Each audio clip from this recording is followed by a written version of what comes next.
Кіші жүз байұлы, оның ішіндегі шеркеш руы жайлы болады. Жалпы шеркештер туралы мағлұмат көп, ғалымдардың болжамы көп. Соның бірі қазіргі Кавказдағы шеркестермен тығыз байланысы бар деп болжам жасап келді ғалымдардың. Яғни кезінде ғұндармен бірге батысқа шабуыл жасауға шыққан халықтардың бір бөлігі сол Каспий жағасы мен Кавказда қалып қойып, кейін жергілікті Хазар қағанатымен бірге Кавказға шабуыл жасайды. Соның аварлар және басқа да халықтарға сол кездердегі селжуктардың күшеюіне байланысты грузиндер қыпшақтарды шақырады жеріне қорғануға көмектесуге. Ол сол кездерде грузиндердің патшасы Давид құрылысшы Қыпшақ ханы Артақтың қызына үйленеді. Ол жайлы аңыз бар. Яғни қыпшақтар грузиндер жерінде біраз уақыт жайлы болғасын орналасып, кейін қарай қайтқысы келмейді. Яғни Артақтың інісі келіп бір айтады, екі айтады, намағасын Жусаны жұлып келіп алдына тастайды. Артақ Жусанды иіскеп көзіне жас келіп амал жоқтан қайтады деп. Ал кейбір бөліктер қайтқысы келмейдер қалып қойып, солар кейін черкестер пайда болды.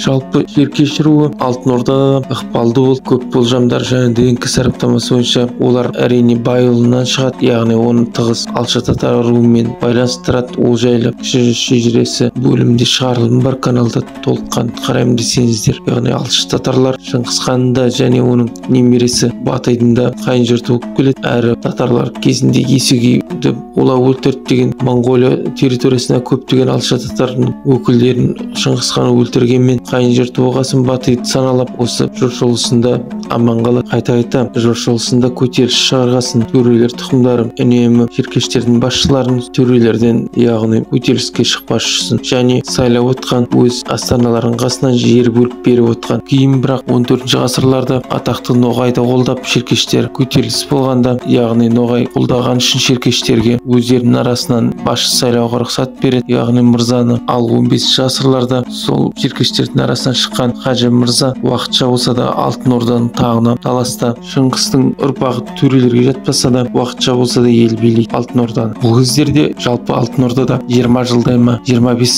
хан алмаса, сол тала тартыс кезінде, яғни азаматтық соғыс болып жатқан кезде ол жайлы каналда шығарылым бар. Яғни Жәнібек ханнан кейінгі оның баласы Бердібек әкесінің бүкіл тума туысқасын өлтіргеннен бастап 20 жылға тоқтамай, яғни тоқтамыс келіп бар деген екі бөлімнен тұратын шығарылым бар. Толыққан қарасаңыздар. Яғни Черкеш мырзадан кейін Едігені қолдайды черкештер, атақты ер Едіге. Едіге жайлы да шығарылым бар каналда, толыққан қараймын десеңіздер. Және оның ұрпақтары Юсуповтар әулеті, Ресей империясына ең бай адамдар, сол жайлы екі шығарылымнан бар. Жалғыз Алтын Ордада емес, ислам соның ішіндегі Мысырда атағы шыққан, яғни сұлтанатында Буржит әулеті құрған черкештерден, яғни кезінде малшының баласы құлдыққа сатып жіберілген, қолға түсіп Буржиттер династиясын құрады. Сайфаддин Баркуктан басталады. Яғни осы Сайфаддин Баркук кезінде Мысырды және Сирияны басқарған. Жалпы Баркуктың кезіндегі елдің Мысырдың жағдайы көтеріліп, жан-жағын жаулап алып және елдің көркеюімен теңестіреді. Әрі жазушы драматург Рахымжан Отарбаевтың жазбаларында Мысырдағы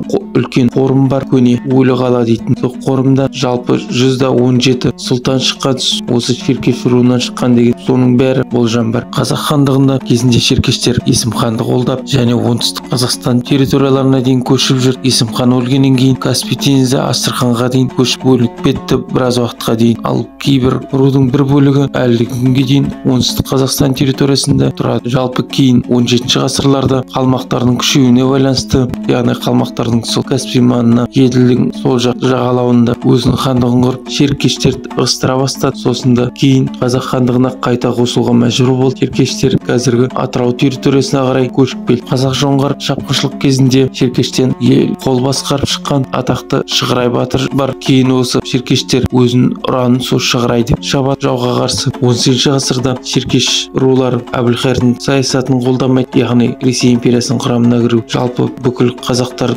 тәуелсіздігінен жоғалатып алады дегесін Әбілқайырға және оның кейін ұлы Нұралыға да қарсы шығады. Сол бастап шыққан черкеш рулы Есенаман би, Көсем батыр, Бажарқын бәрі осы Әбілқайыр мен Нұралы ханға қарсы тұр. 1801 жылы, яғни Бөкей хан Бөкей ордасының құрылған кезде черкештерді жаңа жерге көшеді. Осылайша төрен тұқымдары черкештердің бүлік шығарады деп қорқасын ба, қайтадан көне салт қалпына келтіреді. Яғни төрелер черкештердің арасында би болыс болсын деп алғашқы болып мен Ендігерей Бөкейханов бірінші болысы болады. Кейін атақты күйші Дәулеткерей Шығаев басқарады шеркештерді. Шеркештер жалпы сырымды атылында қолдап үнемі Ресей империясына қарсы көтерілістерде шығып жүр. Соның бірі Тұрманбет би жалпы кіші жүзде ықпалымен және атағы мықты болды. Тұрманбет биді тектің тұқымы, яғни ата бабаларының көбісі би болған. Тұрманбет биді кіші жүздегі 4 бидің ең ықпалды билердің бірі болды деп санайды. Атақты Төрке бидің ұрпағы, яғни немересі Жомарт бидің ұлы. Кейін шеркештен шыққан Тұрлан батыр, яғни Асау бидің ұлы Махамбет пен Исатайдың көтерілісі және Есет батырды қол жинаған бір